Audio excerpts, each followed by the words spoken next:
At 65, after a lifetime of sweat and sacrifice, I thought my daughter's wedding would be a proud moment. Instead, her fiancé pulled the chair away and mocked me in front of everyone. The pain burned deep, but so did the truth. They wanted my house, my $600,000 fortune. That night, I vowed they would regret underestimating me. Before we continue, please subscribe to the channel and tell us where you're listening from in the comments. I sat alone in my living room that night, the lamp casting a warm but tired light over the walls. The old recliner creaked beneath me, the same chair I had sat in every evening for nearly 20 years. Next to me, the fireplace stood cold, but on the mantel, the photo of Linda on our wedding day still smiled back at me. Her eyes, full of faith, seemed to ask me why I looked so beaten down, why I allowed myself to feel so small in my own house. I leaned forward, elbows on my knees, and whispered in my mind, "Linda, can you see what's happening? Everything I worked for, every dollar I saved, every sacrifice I made, I did it for Emily. But now she is standing beside a man who wants to take it all away." I closed my eyes and let the memories flood in. I remembered the long years of overtime, the extra shifts at the shop, the grease and sweat that soaked through my clothes. When Emily got into college, I never hesitated. $60,000, that's what it costs in tuition, dorm fees, and books. I wrote every check, even when it meant my own fridge was empty. I cut corners, patched up the same pair of boots 3 times before I bought new ones. I drove an old pickup with rust on the doors so she could drive a car that was safe and reliable. $25,000 for that car. A silver sedan, shiny and proud, and when I handed her the keys, she hugged me so tight I thought my ribs would crack. I told her, "This is so you never have to worry about breaking down on the highway at night." That was all I cared about, her safety, her comfort, her future, and when Ryan came along, I even gave him a chance. I thought maybe, just maybe, he would be the man to stand beside her. I should have seen the truth earlier. The house around me felt heavy that night, as though it too carried the weight of betrayal. This house, worth $600,000 in today's market, was not just wood, brick, and nails. It was my life. I put down the hardwood floors myself, plank by plank, sanding until my hands blistered. I built the garage on weekends, with a neighbor lending a hand, pouring concrete, and sweating under the sun. Every corner told a story. The dent in the kitchen table came from when Emily was 6 and tried to crack walnuts with a hammer. The scratch along the hallway wall came from moving in Linda's favorite dresser, the one she picked out from an antique shop in town. This was more than a house. It was our memory bank, a place that held the sound of Linda's laugh, the smell of Emily's birthday cakes, and the echo of family dinners. Now Ryan wanted to turn it into a product, a sale, a line on a contract. To him, it wasn't a home. It was a $600,000 asset. That's what he called it once when he thought I couldn't hear. Asset. The word cut deeper than any insult because it meant he didn't just want my daughter's hand. He wanted my foundation, my sacrifice, my blood turned into profit.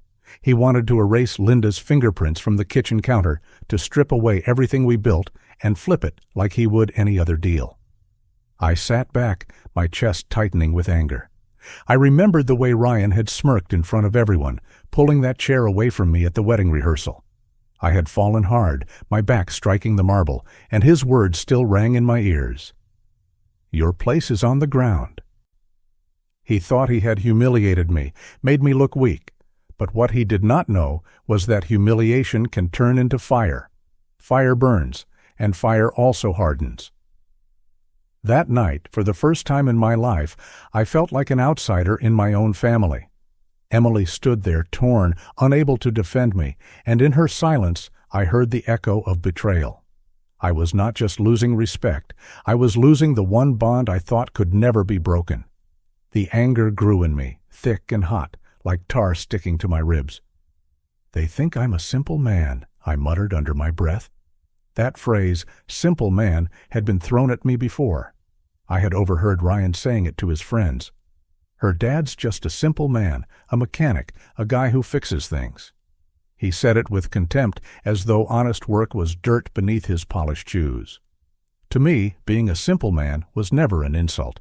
It meant I knew how to build, how to endure, how to love without conditions. But now in his mouth it was poison, and it made me furious. Furio, it's not because he insulted me, but because he made Emily believe she had to choose between respect and prosperity. For days after, I walked through the house, noticing every detail, every memory, as if I was preparing to lose it. The photograph of Lindis A. on the mantel. The quilt she had sewn still lay across the couch. The old rocking chair by the window, where she used to read in the afternoons. And the little wooden chair I had built for Emily when she was 6 is still tucked in the corner of her room. She used to sit in it, legs dangling, brushing her doll's hair. I ran my fingers along its backrest, the smoothness worn by years of her touch. These were not just objects. They were proof of a life lived together. If Ryan got his way, they would be carted off to Goodwill or tossed into the trash. That thought broke me, but it also made me stronger. Pain shifted into something new, something harder. I realized Ryan wasn't after Emily's heart, not really. He wanted control. He wanted power. He wanted to wipe away the story of Linda and me and replace it with his own narrative of ownership. That night, sitting alone with the ticking of the old clock echoing through the room, I knew one truth. If I did nothing, they would succeed. And if they succeeded, Emily would not only lose me, she would lose herself. I stood, walking slowly through the house, as though it might be the last time I saw it. The floors groaned beneath my feet, familiar as an old friend. My hand rested on the dining room table where Linda and I had hosted Thanksgiving for 30 years. I whispered to her picture again. Linda, they think they can erase us. They think they can steal what we built. But I won't let them. I promise you, I won't let them. The air in the room grew heavy with silence, and then I felt it. Resolve. A steel thread winding through my chest. I was no longer just a grieving husband or a humiliated father. I was the protector of this home, this legacy, this $600,000 testament to our lives. I moved to the old desk by the window, pulled open the drawer, and found the stack of documents I had kept safe for years. The deed to the house, the insurance papers, the savings account statements. I laid them out one by one, the weight of the paper grounding me. These were not just contracts. They were weapons. They were proof that what Ryan wanted was not his to take. I stared at the papers and whispered again to Linda. I'll fight with everything I have. I'll fight with the law if I must. I'll fight with silence, with patience, with truth. But I will fight. The clock ticked on, the house breathing around me. I could almost hear Linda's voice, soft and steady, telling me to stand tall. The betrayal cut deep, but from its wound came clarity. I knew Ryan's arrogance would be his weakness. Men like him always reveal themselves. All I had to do was wait and be ready. I placed the documents back in order, tucking them neatly into a folder. As I slid the drawer shut, my hand lingered on the wood, the grain worn smooth from years of use. This was not just the end of a long day. This was the beginning of a war, quiet but certain. They thought I was broken. They thought I was powerless. But they had underestimated the heart of a man who had built his life from nothing. I turned off the lamp and sat back in the recliner once more, the house wrapped around me like armor. Outside, the street was dark, the night cool. Inside, my resolve burned like fire. Chapter 1 had ended with humiliation. Chapter 2 ended with resolve. Chapter 3 would begin with action. And as I closed my eyes, I whispered one final time to Linda, so soft it was almost a prayer. I will not let them erase you. I will not let them take what we built. This was just the beginning. If you're still watching and find this story interesting, please comment one below to let me know you're here with me. I woke before sunrise to a quiet house and a sky the color of pewter. The coffee pot hissed on the counter, steady as a breath.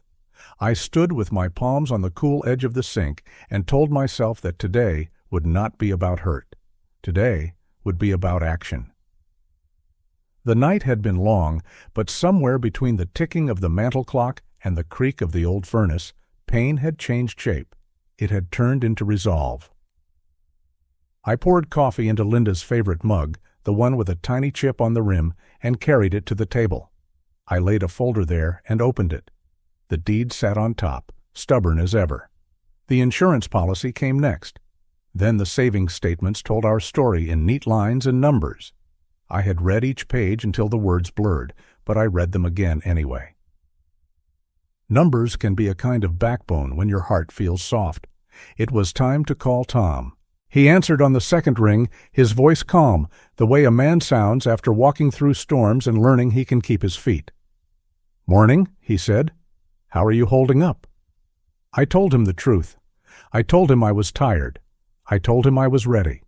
He listened, then gave me the words I needed. "Come by at 9, he said. "Bring your ID, the deed, and your bank info. We'll start by guaranteeing control. We'll lock what must be locked." Control. The word eased something tight in my chest. I hung up and wrote a list on a yellow legal pad so the day would have a path I could see. Call the bank manager, confirm beneficiary designations. Ask Tom about a trust. Scan the originals and store digital copies. Action always knocks the dust off fear. I shaved, put on a clean shirt, tucked the folder under my arm, and locked the door behind me. The morning smelled like cold rain and budding trees. I drove through streets I had known for 40 years and parked outside Tom's office, a low brick building with a flag out front and a bowl of peppermints by the door. The receptionist greeted me by name. Tom met me in the hallway, gripped my shoulder, and led me to his conference room. It was a simple space with a long table and a framed photo of a platoon on the far wall. I spread my papers like a man laying out tools he trusts. Tom read each page in silence. When he finished, he steepled his fingers and spoke in a tone that made complicated things sound simple. "First," he said, "we place a freeze on part of your savings. $200,000. In-person verification only. No phone transfers. No online changes. Second, I'll file a notice with the county recorder so no one can touch your deed without my office getting pinged. Third, we update your will and your power of attorney, so only someone you trust can act for you. That keeps the keys in your pocket." Hearing it laid out cooled the part of me that wanted to shake with anger. Anger has its place. Paperwork has more power. We called the bank together. Tom put the branch manager on speaker. She asked me the security questions. I answered them carefully and authorized the freeze. $200,000, I said, steady. In-person release only. She confirmed the hold and added a note to my profile. When the call ended, Tom slid a narrow document across the table. "Limited power of attorney," he said. "It lets me speak to any institution on your behalf, but it expires in 90 days unless you renew. You remain in control." I signed, then tucked the copies into a fresh envelope with my name on it. Tom tapped the stack until the edges were even and handed me one more page. "It's a short letter," he said. "Use it only if necessary. It tells anyone who brings up your property that all conversations go through counsel. You don't have to send it now. It's a tool. Tools matter." I put the letter behind the other papers and felt its weight like a small, quiet anchor. Outside, the sun had climbed. I drove straight to the bank and asked the teller to confirm what we had done. She clicked through her screen and nodded. "Yes, sir. There's a hold on $200,000. It requires you to change in person." I thanked her and left. I stopped at a copy shop to scan the deed, the insurance, and Tom's instructions. I emailed the scans to myself and saved them to a small thumb drive I keep on the desk. Back home, I put the original papers in a metal box, set the box on the top shelf of the bedroom closet, and slid a folded quilt in front of it. The act felt small, but it landed with the weight of a boundary. At noon, I stood in the kitchen with my phone in my hand and called Emily. I kept my voice even, the way you speak to someone standing on a ledge you cannot see. "Sweetheart," I said, "if dinner with Ryan is important to you, I'll be there." Tell me the time and the place." She exhaled like she had been holding her breath for a week. "The Golden Fork," she said. 7 o'clock. "He wants to make peace." Peace. It sounded pretty. It also sounded like a costume. "I'll be there," I said. "Wear a coat. It'll be chilly later." The afternoon went by in small, useful steps. I printed fresh copies of what Tom had given me and labeled an envelope with a thick black marker so my name couldn't be missed. I ate a sandwich. I ironed my shirt, even though it already looked fine. Old habits are old armor. At 6:45, I handed my keys to a valet while golden light spilled onto the sidewalk from the restaurant's tall windows. Inside, the host in a black jacket led me through a room of soft music and low conversation. Emily stood and hugged me. She smelled like the same light perfume Linda used to wear, and that steadied me more than anything else could have. Ryan rose a beat later, shook my hand with a grip he considered graceful, and motioned for us to sit. The waiter appeared with a bottle before I could ask for water. Cork popped. Red wine flowed. I lifted my glass but did not drink. The room hummed around us. Forks on china, a piano near the bar. Ryan talked. Of course, he talked. He talked about markets and bonuses, about clients who bought at the bottom and sold at the top, about square footage and skyline views. Every story had a price tag. Every compliment he gave himself came with a number. Emily tried to steer us to kinder ground. She mentioned the mural going up in our neighborhood. She told a small story about the bakery where she picked cupcakes with extra sprinkles when she was little.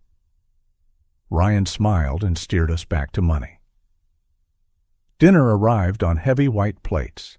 The steak was a neat rectangle. The vegetables stood in a small tower like soldiers on parade. I cut my meat slowly and chewed, while Ryan described a condo with a private elevator and a river view you could bottle and sell. Mid-sentence, he turned toward me. "So," he said, "Emily tells me your place is worth around 600 grand. Not bad for that side of town." Emily's fork stopped halfway to her mouth. I kept my voice quiet. "It's a home," I said. "It's not a price."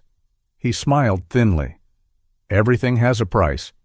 My hands wanted to ball into fists, but I kept them flat on the table. "Some things aren't for sale," I said, and took another bite. He shrugged, bored with anything that didn't glitter.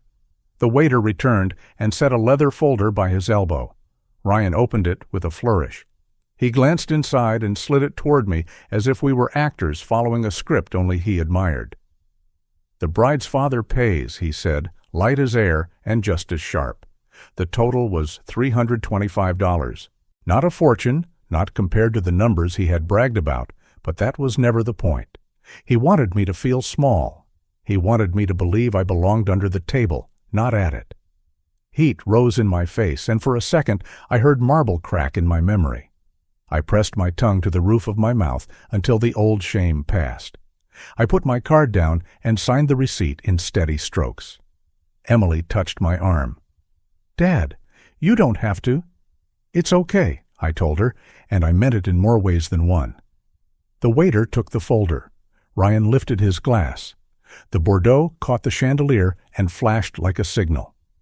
"To Emily," he said, smiling at her for show, then angling the glass toward me as if to bless me.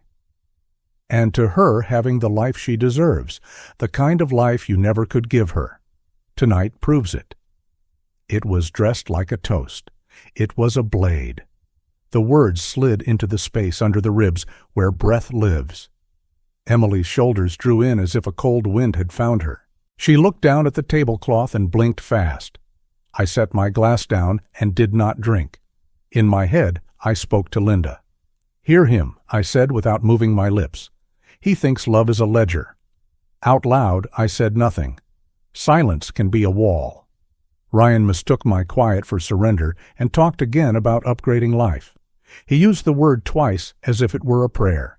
Each time it sounded like a verdict on everything that made us who we were. I let him talk. The more he spoke, the clearer the room became. I remembered the freeze on the account. I felt the secure weight of Tom's envelope in my jacket. I thought about the deed resting in the metal box behind Linda's quilt. Anger cooled into something sharper. A tool, not a fire that burns, a blade that cuts where you ask it to. When the plates were cleared, Ryan stood to take a call. While he was gone, Emily lifted her eyes. "I'm sorry," she whispered. "He thinks he's honoring tradition." I shook my head. "Some traditions are just habits that hurt," I told her. "You get to choose what you honor." She nodded, and a single tear slipped free. I covered her hand with mine and gave it a small squeeze. "This isn't about a dinner check," I said softly. "No," she answered, and her voice was steadier than her face. "I don't think it is." Ryan came back wearing the pleased expression of a man who believes the universe has confirmed his importance. He clapped my shoulder on the way to his chair. "Great news," he said. "Client doubled down. Big win." "Congratulations," I said. "It cost me nothing." He finished his wine and announced that we should do this more often.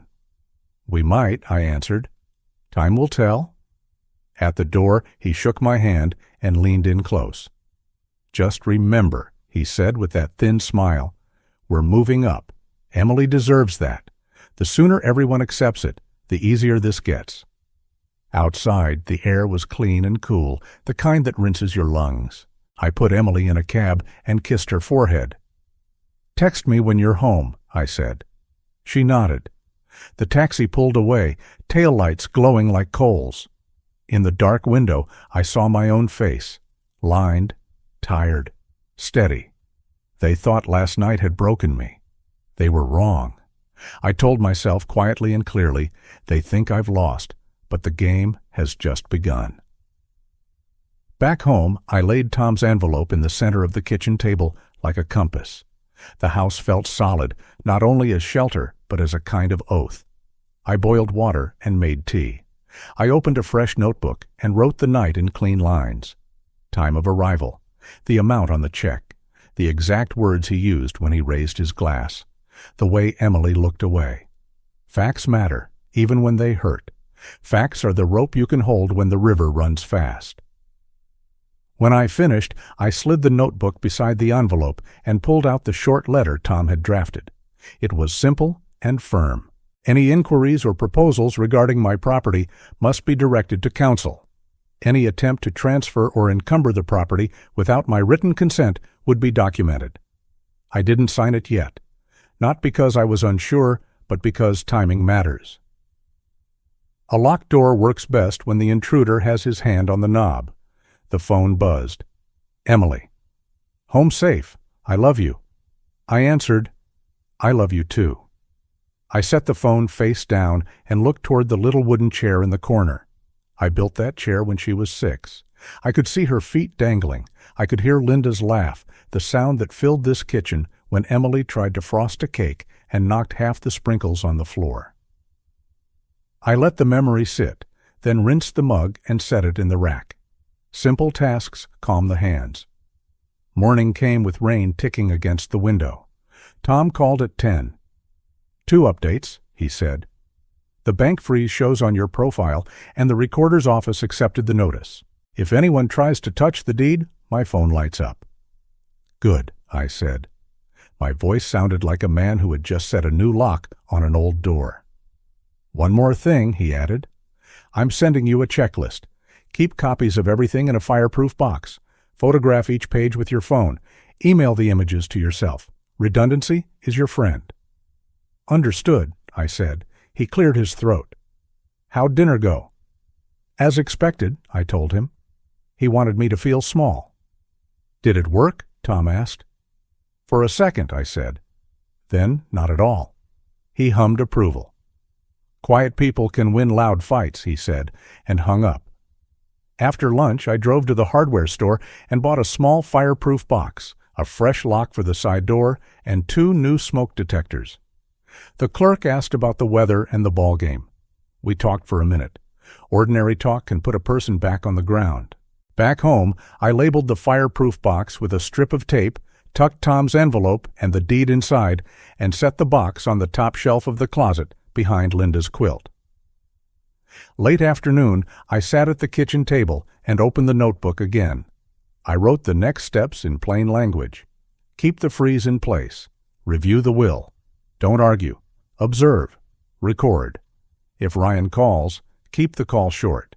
If he pushes, direct him to Tom. If Emily asks, be honest without being cruel.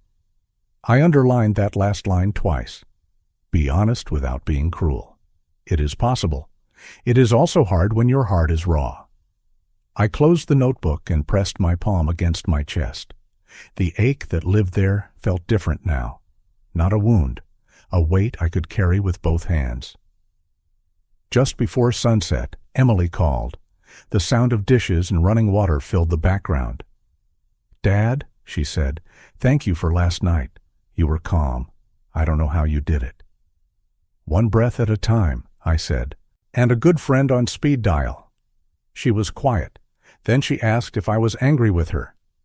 "No," I said. "I'm disappointed in him. I'm worried about you? That's not the same thing." She exhaled. "He says you misunderstood. He says he was honoring tradition." "Some traditions are a poor excuse for bad manners," I said. "You get to choose what you honor." She was quiet again.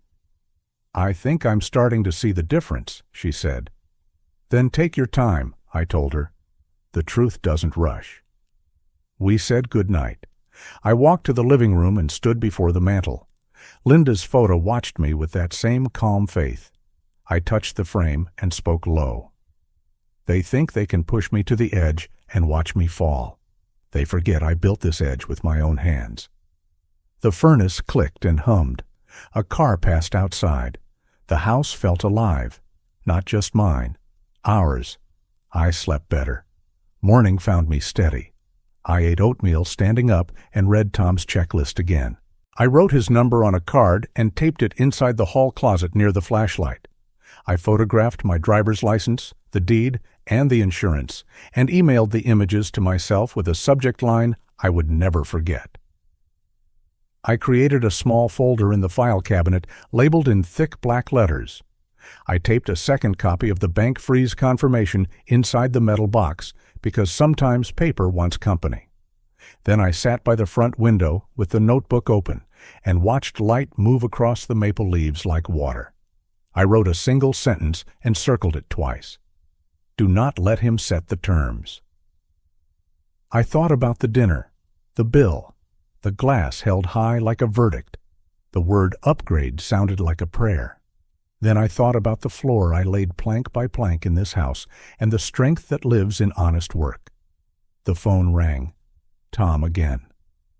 "One last reminder," he said. "If you need to send that letter, call me first. We'll mail it certified to his office so there's a record. But don't move too fast. Men like him test a fence before they try the gate. Let him test. The current is live."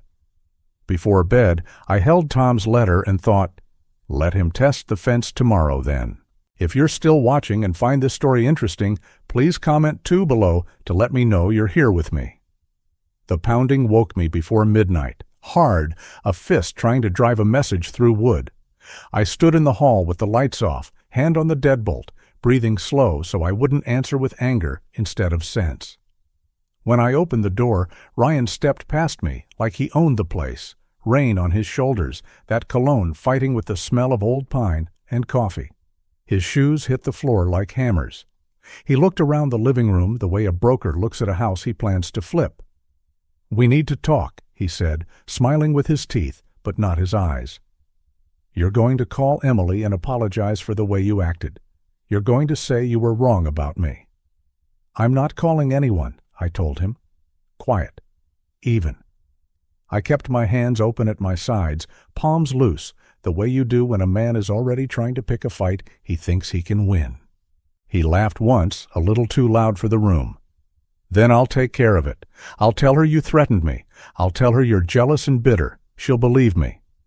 He walked to the mantel without asking and picked up the wedding picture of Linda and me. He studied her smile, studied the lace, studied the frame like it offended him. "This house is a dump," he said, almost gentle about it, like he was doing me a favor by telling the truth. "When Emily's mine, she won't even remember this place." "Put that picture down," I said. Not a shout. A line. He heard it. For a second, he froze, then he set the frame back on the mantel. Not carefully.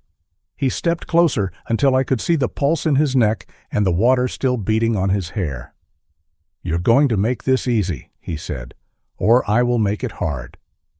"I've worked all my life to keep things simple," I answered.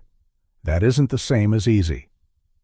He looked into the rooms where Linda's quilts still held their shape.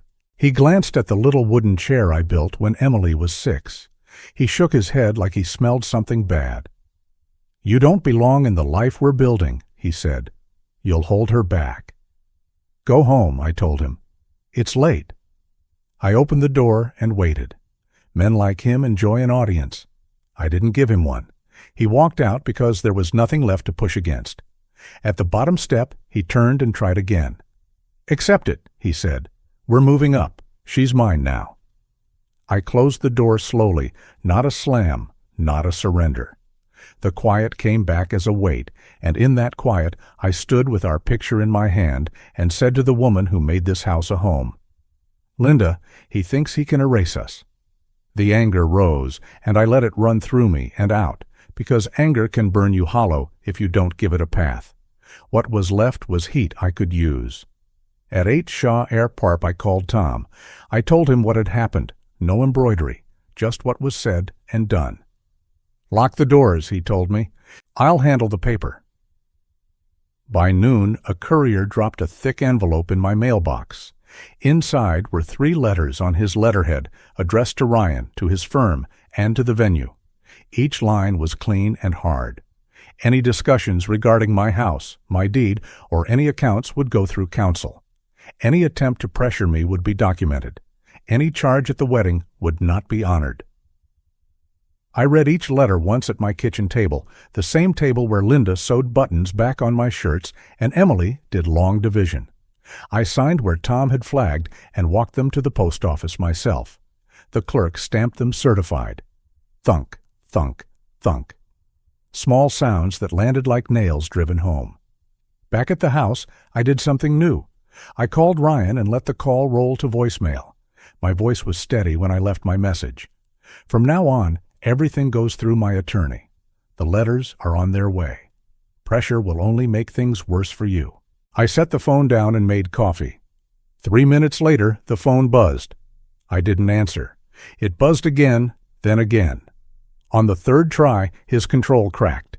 He said I was dramatic. He said money needed to be put to work.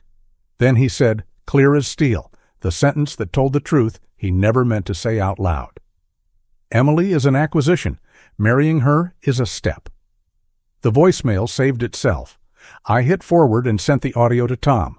No comment, no heat, just the file. His reply came back in 10 minutes. Save that. It's enough. Before I enter, Tom called with a plan. He would have the voicemail transcribed and attach my sworn statement. He would notarize an affidavit describing Ryan's midnight visit and threat. The bank confirmed a freeze on 2 linked accounts totaling $200,000. Chain of custody matters, he said. We treat truth like evidence. Keep it clean. He told me to save the audio in 3 places. I copied it to a thumb drive, emailed it to him, and left a copy with Margaret. Tom also drafted a brief notice to the venue manager, reminding them that any charge in my name would be rejected. No drama, he said, just boundaries. I wrote the time of his call in my notebook and underlined it. After hanging up, I stood by the sink and felt my breath steady. They thought I was guessing. I was documenting. They thought I would bark. I was building a record strong enough to speak for me when I chose silence. Near dusk, the doorbell rang. It was Margaret, his aunt, a woman who watches before she speaks. Her coat was folded over her arm like a promise she couldn't carry any longer. She sat at my table and told me she had heard him brag to his cousins. He'd called our street Finish Line Housing. He'd said that once Emily moved to their tower, she would never look back. I'm sorry, she said, and she meant it. From her purse, she pulled a small notebook where she had written down dates and lines she remembered. She slid it across the table. The rehearsal dinner was the next night at the country club. I went because my daughter asked me to go. The lobby smelled like polish and lemon, and the dining room glowed with the kind of light that makes people think money is its own weather. I sat where they told me. Ryan was all charm. He pulled out chairs. He laughed in the right places. When my hand touched the back of my seat, I felt that old fear creep up the back of my legs, but I stood down the memory and sat. In my inside pocket was a single page from Tom for the manager. The wedding day came clean and blue. I wore my navy suit and slipped Linda's ring on its chain beneath my shirt so it rested against my chest where it had warmed my skin through so many other hard days. White chairs faced the lawn. A quartet tuned. People hugged and whispered and took pictures. I took a breath that tasted like cut grass and tried to set the ache down for an hour so I could look my daughter in the eye and mean it when I said I was proud. We moved into the ballroom for toasts, linen white as bone, glass catching light. I stood to pull my chair in. The wood scraped, hands settled. For a second, I felt safe in the dull rhythm of a scripted party. Then the chair shot back. The air went out of my knees. The marble rushed up and met my shoulder with a crack that rang under the chandeliers. There was a burst of laughter and then a hush. Standing over me was Ryan, one hand on the chair he had yanked away, his smile thin as a blade. "Careful," he said. "Age catches up." I let the silence hold me for a beat longer than I needed, not because I was broken, but because I wanted that room to hear what it had just applauded and to understand why it felt cold. I put my palm flat on the floor and stood. Emily reached me first, fingers shaking on my sleeve. "I'm okay," I told her, and I made sure the whole room could hear it. From the door came the sound of boots on marble, not dress shoes. Boots, certain, steady. Heads turned. Robert Hale stood there, hair gray at the temples, shoulders upright, the way men stand when life has tried to fold them and failed. He looked at my face the way a man looks at a road sign that names a town from his past. His voice came out as a whisper that carried. "Sergeant Miller, is that you?" I didn't answer. I didn't need to. He moved forward and addressed the room. The quartet lowered their bows. "This man carried me out under fire," he said. "He walked me 3 football fields to a medevac when everyone else had given me up." His voice thickened, not with shame, but with memory. Without him, I would not be standing here. Without him, my son would not be standing here. Ryan's face drained. He opened his mouth, closed it, and opened it again. The room shifted. You could feel people measuring themselves against what they had just seen and what they had just heard. I looked at Emily. In her eyes, I saw the shock of a curtain lifting. Behind it was a picture she hadn't wanted to name. Robert faced his son. "You humiliated him?" He didn't raise his voice. He didn't have to. Ryan tried a grin and lost it. "It was a joke," he said. "He's overreacting." His eyes flicked from me to the guests to the floor that had just held me. Margaret stood, her voice carried like a bell. "It wasn't a joke," she said. "It's who he's been. He called their neighborhood finish line housing. He called Emily an acquisition. He said marrying her was a step." She looked at Robert. She looked at my daughter. She didn't look at Ryan at all. The venue manager walked up with her clipboard and a single page. She spoke in the tone people use when they have learned that paperwork can calm a room faster than champagne. "Just for clarity," she said, "there are no financial obligations today in Mr. Miller's name, per counsel." Then she stepped back. It didn't stab. It closed a door. Ryan began to sweat. He reached for Emily's hand and missed it. He called me sensitive. He called the room theatrical. He said we were ruining the best day of his life. He reached again for Emily. She didn't move. She looked at me, then at the chain under my collar, then at Robert, then at Ryan. "Love doesn't look like this," she said. Her voice was small and sure. "Love doesn't pull chairs. Love doesn't call people acquisitions." She slipped the ring off. The diamond lost all its light at once. She set it on the linen like a piece of ice and stepped to my side. A breath went through the crowd, the kind of people take after a long hold that hurts. Ryan stared at the ring as if it might turn back into the future he had promised himself. "You can't be serious," he managed. "This is a mistake. He's manipulating you." He pointed at me, a child pointing at a shadow to make it mean something. "Enough," Robert said. Years of authority rode in the word. "Own what you did." Ryan's mouth folded into a sulk. He started listing bills he had paid, numbers thrown like ropes he hoped would pull the night back to him. The manager raised her clipboard just an inch. "Those invoices are in your name," she said. He deflated. "It's stress," he told Emily. "I'll fix it. I'll upgrade everything. We'll move. We'll—" "Upgrade," she said softly, trying the word the way you try on a pair of shoes that does not fit. "I'm not a project. I'm a person." She took my hand. It landed in mine the way it landed there when she was 3, and jumped without looking. Ryan looked for a place to stand and did not find one. He tried a laugh. He tried a scowl. He tried height. Nothing worked. "You think you've won," he said to me, but his voice had lost its edge. "Truth did," I answered. "No more than that." The quartet did not play. No one applauded. The quiet sat like a verdict. Robert stepped to me and shook my hand, then pulled me into the kind of brief, firm hug only men who have carried and been carried understand.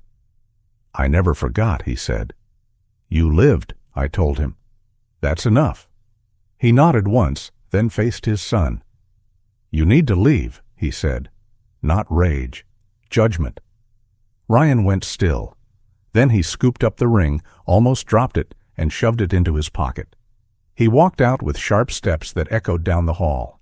The silence that followed him was the sound of a story ending without applause. People began to breathe again. Some wiped their eyes. Some stared at their shoes.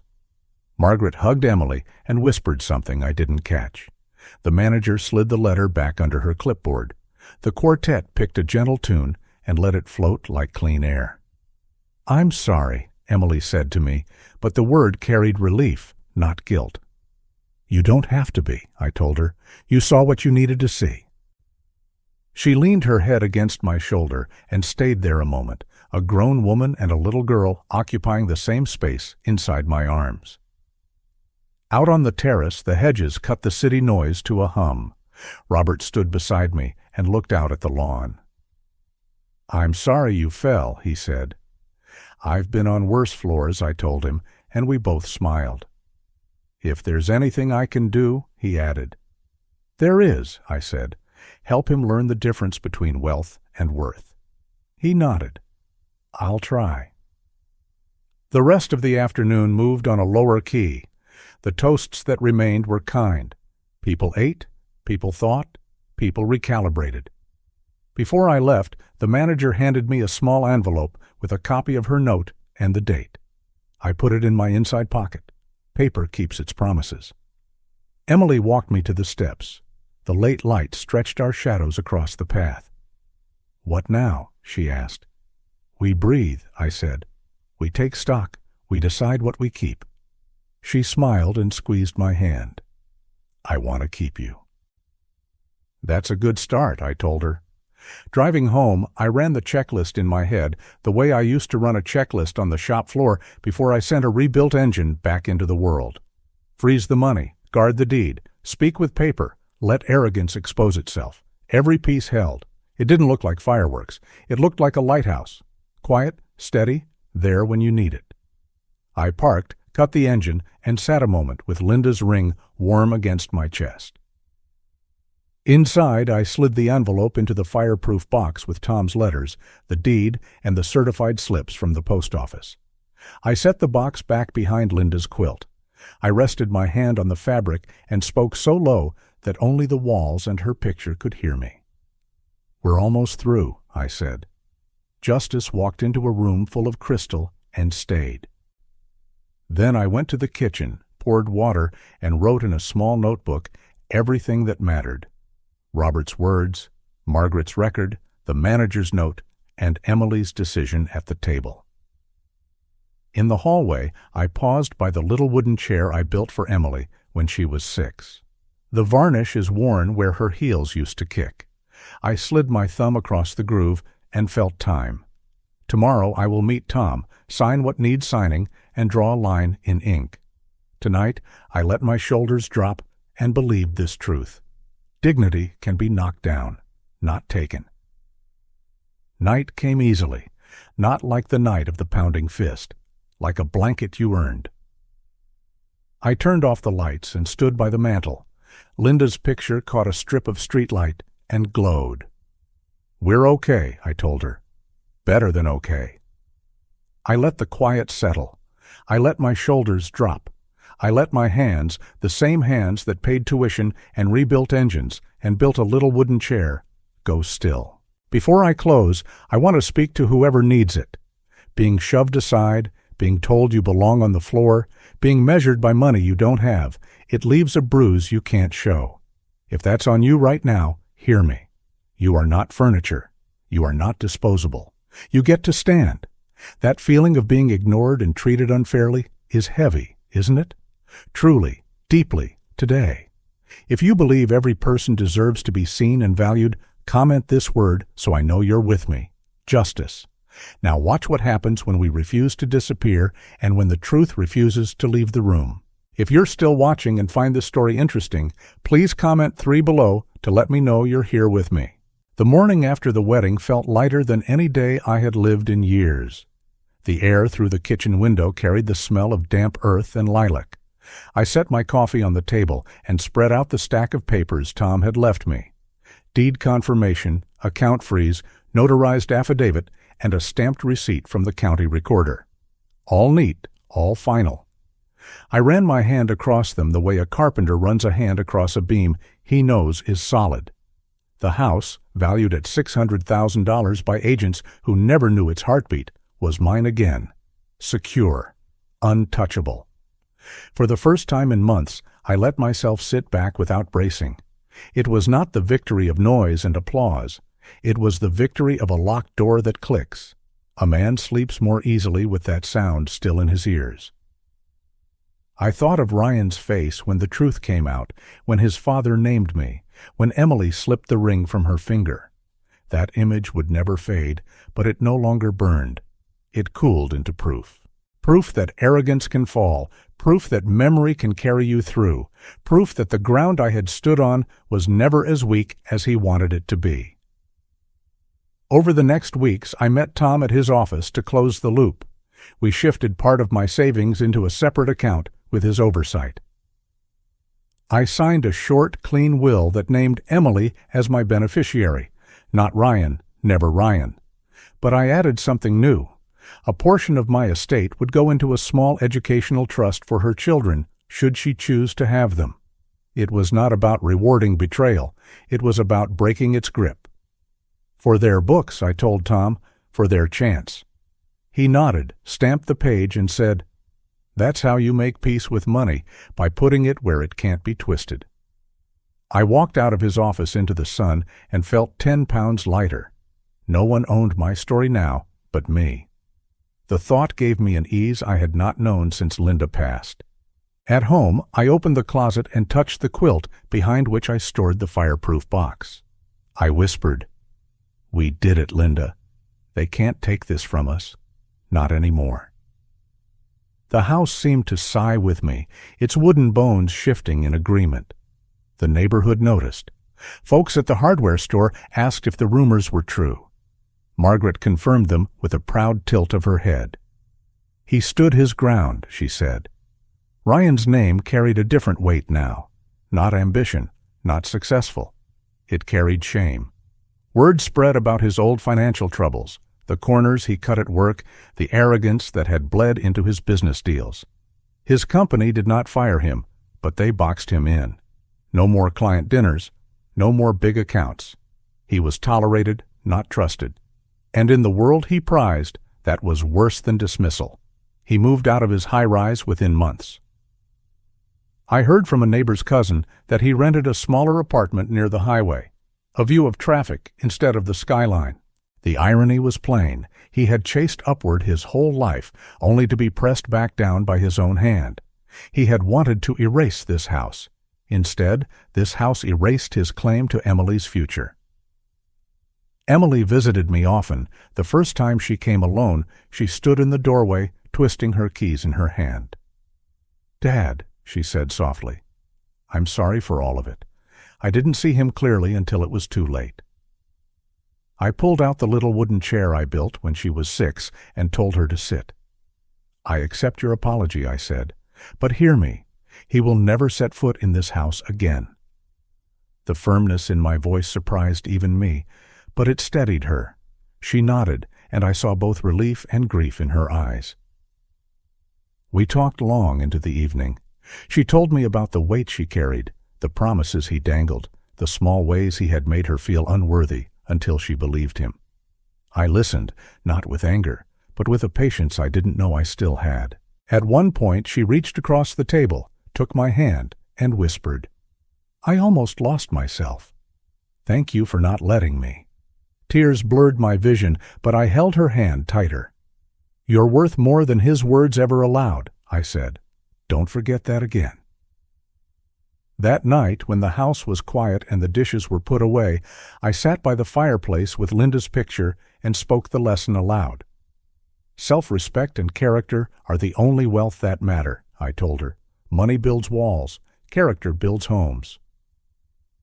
The days settled into a rhythm I hadn't known since retirement. I trimmed the hedges. I fixed a loose shutter. I sat on the porch and waved to neighbors walking their dogs. The peace was simple, almost plain, but it tasted rich. I was not worried about signatures on deeds or hidden hands at banks. I was not waiting for betrayal to strike again. I was living. Ryan, meanwhile, faded from our circles. Margaret told me he stopped attending family gatherings. Old friends stopped taking his calls. At the club, his name carried a silence heavier than gossip. Once he had been loud, filling rooms with talk of upgrades and acquisitions. Now he was a man people turned from. Alone in his rented apartment, his view was not of towers or rivers, but of brake lights stretching down a congested road. The contrast was sharp, and it taught me something.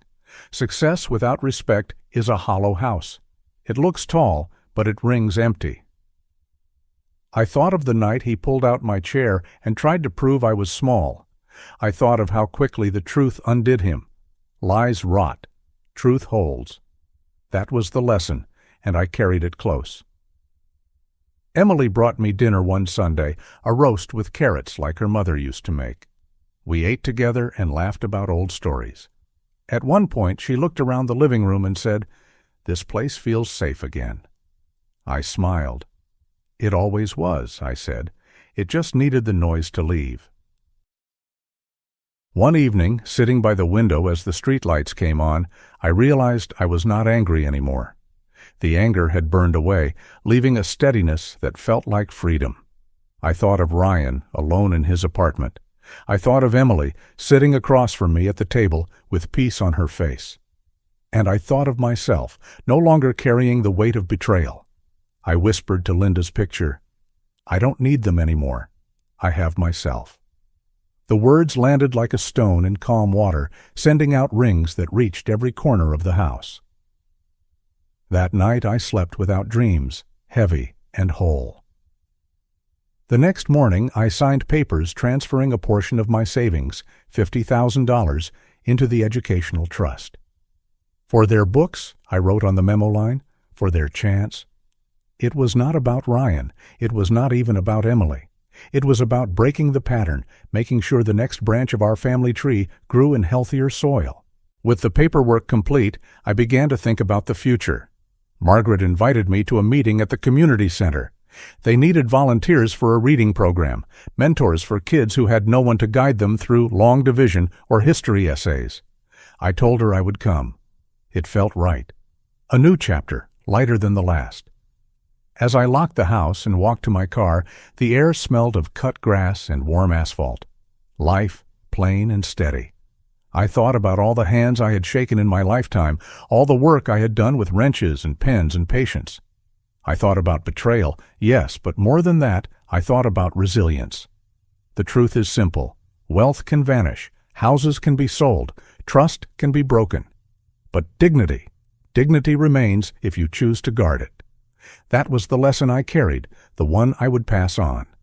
So I'll leave this chapter here, at the edge of something new. The house is safe. My name is steady. My daughter has stepped out of the shadows. My son-in-law is gone. And I, at 65, find myself not at an ending, but at a clearing where the path splits. The next steps will not be about defense. They will be about building, about giving back, about filling the silence with laughter again, about turning pain into something useful.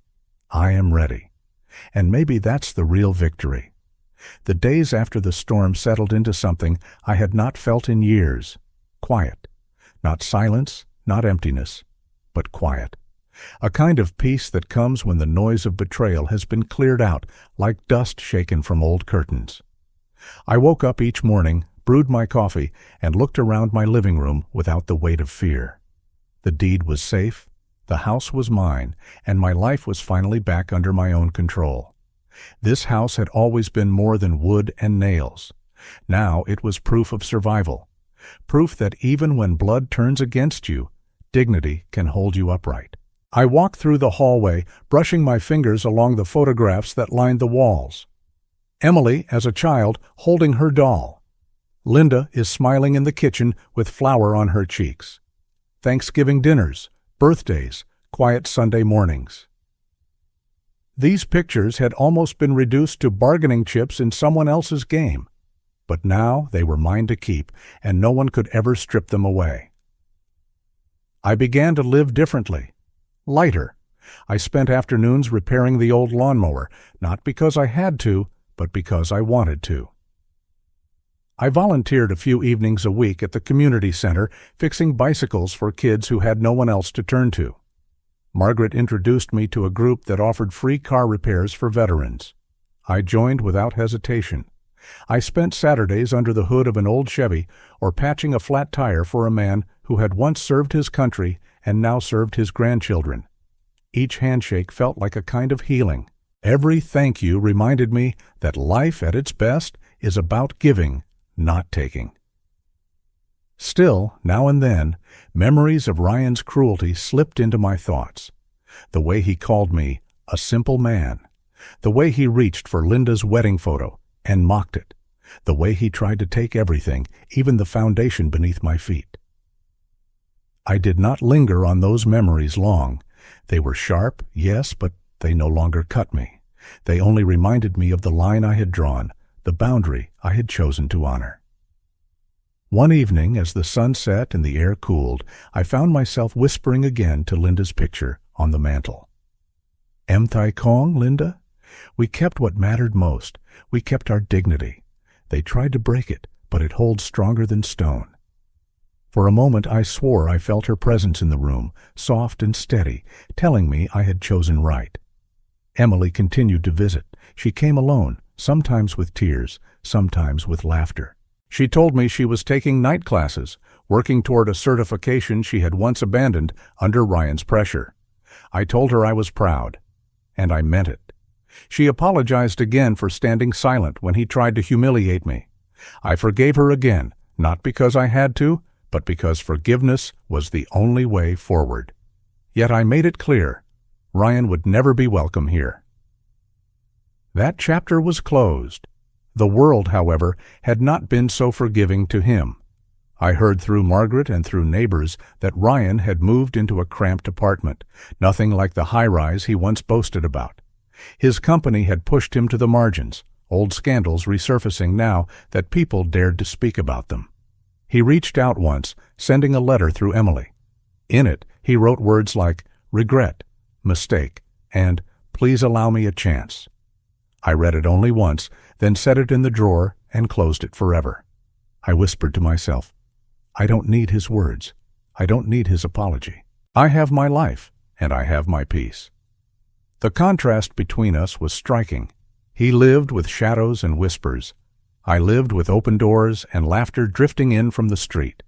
It was not wealth that made the difference. It was character, and that truth became the deepest lesson of all. One Sunday morning after church, I walked through the park near my house. Children chased each other across the grass, their laughter ringing like bells. An old man played chess with his grandson under the shade of an oak tree. A mother pushed a stroller along the path. I sat on a bench, breathing the warm air, and thought about the lessons this journey had carved into me. For parents, the lesson was clear. We must love our children, but love without boundaries is no love at all. If you give without teaching respect, you raise entitlement, not gratitude. I had paid for Emily's college, bought her a car, given her a life I never had, but I had failed to draw the line soon enough. I let Ryan step into the circle and treat my sacrifices like scraps. That mistake nearly cost me everything. So to parents, I say this: love deeply, but guard your dignity. Never let your children, or their spouses, confuse your kindness for weakness. For children, the lesson was sharper still. Respect the hands that raised you. Respect the nights your parents went without so you could have more. Respect the house they built and the meals they laid on the table. Don't let ambition blind you. Don't let love for the wrong person turn you against the very people who shaped your life. Family is not about wealth to be divided. It is about loyalty to be honored. And for all of us in this modern world, the truth is simple. Money shifts. Titles fade. Houses can be sold. But character is the only possession no one can steal. The world will tempt you to believe otherwise. It will tell you that power lies in accounts and deeds. But when the lights go out, when the noise falls away, what you carry is who you are. That is your only real fortune. Weeks passed, and with them came a letter that surprised me. It was from the Veterans Association. They had heard of my volunteer work, and they asked if I would lead a new project, restoring old cars for donation to families in need. I sat with the letter in my lap, smiling. It felt like a circle closing and another opening, a way to honor the skills I had built, the life I had lived, and the sacrifices Linda and I had made together. I whispered again to her picture. See, Linda?